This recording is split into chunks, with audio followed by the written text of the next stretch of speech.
Jean-François Debat, bonjour. Bonjour. Vous êtes maire de Bourg-en-Bresse, vous êtes aussi président du groupe des élus socialistes à la région et accessoirement, vous êtes trésorier national du Parti socialiste. Alors je vais vous parler de la région d'abord. Vous êtes le principal opposant à Laurent Wauquiez. Vous l'accusez de faire du clientélisme. Franchement, entre nous, est-ce que vous ne faites pas la même chose quand vous êtes au pouvoir, vous les socialistes? Quand je regarde les subventions qui sont données aux organismes culturels, je m'aperçois que les mairies socialistes, c'est plutôt les organismes culturels qui pensent un peu à gauche.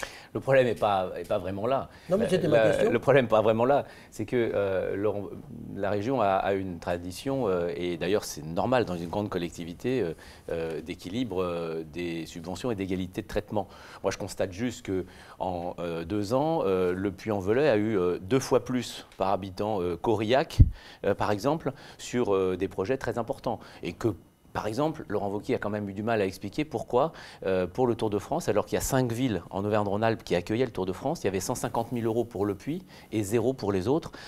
C'est un aspect de la pratique clientéliste de Laurent Wauquiez qui nous amène à avoir ce subventiomètre que vous pouvez suivre sur le site de notre groupe. Oui, alors, bon, donc depuis son élection, Laurent Wauquiez a réalisé des économies de fonctionnement. Est-ce qu'il n'a pas fait ce que voulait François Hollande quand il disait on va baisser les dotations pour forcer les collectivités à faire des économies? Vous devriez être content. Vous savez, il y a 2 sujets.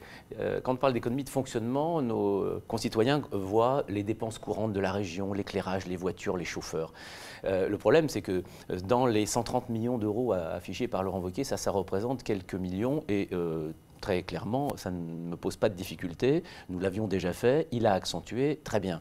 Le problème, ce qui m'ennuie plus, c'est qu'il y a 45 millions d'économies soi-disant de fonctionnement, 45 millions qui sont la suppression de formation pour les chômeurs. Ah oui, si effectivement les économies de fonctionnement, c'est supprimer les formations pour les chômeurs, alors là, effectivement, nous sommes en désaccord, et en désaccord politique profond, parce que ça n'est pas aux chômeurs de longue durée de la région d'être pénalisés par les choix politiques de Laurent Wauquiez. Donc Laurent Wauquiez, pour vous, fait une mauvaise politique. Non, mais il fait une politique de droite. Simplement, il explique qu'il fait une il fait la politique très à pour droite. laquelle il a été élu, puisque les électeurs ont plus voulu de vous. Il fait une politique très à droite. Ce que je lui reproche, c'est qu'il essaye de faire croire que tout ceci, c'est de la bonne gestion. Il essaie de faire croire que c'est en diminuant les indemnités des élus de 10%, ce que nous avons voté, et en faisant quelques économies de fonctionnement qu'on diminue vraiment les dépenses de la région. En réalité, c'est moins 25% sur la culture, moins 60% sur l'environnement, moins 70% pour la solidarité internationale et encore une fois, près de 50 millions d'euros en moins pour la formation des chômeurs. Avec ça, nous ne pouvons pas être d'accord parce que ça n'est pas seulement, c'est pas un sujet de bonne gestion, c'est un sujet de choix politique. Et ce choix politique, il est délibérément au détriment des plus pauvres. Dites-moi Jean-François Debat, vendredi, les élus ont discuté de ce que Laurent Wauquiez a appelé un plan Marshall pour les lycées. Est-ce que vous approuvez ce plan à 1,5 milliard d'euros? C'est une politique de gribouille. Depuis 1 an et demi, presque 2 ans, Laurent Wauquiez a gelé tous les nouveaux projets. Entre Auvergne et Rhône-Alpes, on votait à peu près 10 à 12 nouveaux projets de réhabilitation de lycées par an. En 1 an et demi, Laurent Wauquiez en a fait voter 4. Donc il a tout gelé. Tout gelé. Et maintenant, il dit « Ah mince, on a pris du retard, alors il faut voter un plan Marshall ». Le seul problème, c'est que le temps perdu ne se rattrape pas. On peut afficher 1,5 milliard d'euros. Comme sur l'ensemble du mandat. Mais ça veut dire sur les 3 ans et quelques qui viennent. C'est juste impossible. Parce que quand on ne lance pas un projet, on ne fait pas les études, on ne passe pas les marchés. Et il faut du temps pour faire cela. La vérité, c'est que nous aurons perdu un an et demi, donc à peu près 300 à 400 millions d'euros de chantiers qui n'ont pas été lancés. Et il n'est pas vrai que le temps perdu se rattrape. Aujourd'hui, Laurent Wauquiez fait de la com en disant « je vais mettre 1,5 milliard ». C'est mathématiquement impossible. Et surtout, il fallait surtout nous expliquer pourquoi, depuis 1 an et demi, il a tout gelé.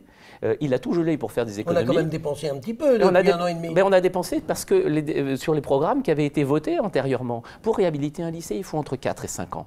Donc, bien sûr que les dépenses qui sont aujourd'hui réalisées, encore maintenant, et c'est normal, elles sont liées à des décisions qui ont été prises il y a 3, 4, 5 ans. Pendant 2 ans, Laurent Wauquiez ne prend aucune nouvelle décision. Ça n'est pas maintenant, parce qu'il va essayer de se rattraper, que ça va aller plus vite. On a perdu 1 an et demi sur la réhabilitation des lycées, comme on a perdu 1 an et demi sur les politiques territoriales en direction des territoires, ou 1 an et demi sur le développement économique. La méthode Wauquiez fait perdre du temps à la région. Je pense que vos électeurs vous auront entendu. Jean-François Debat, je vous remercie. Merci à vous.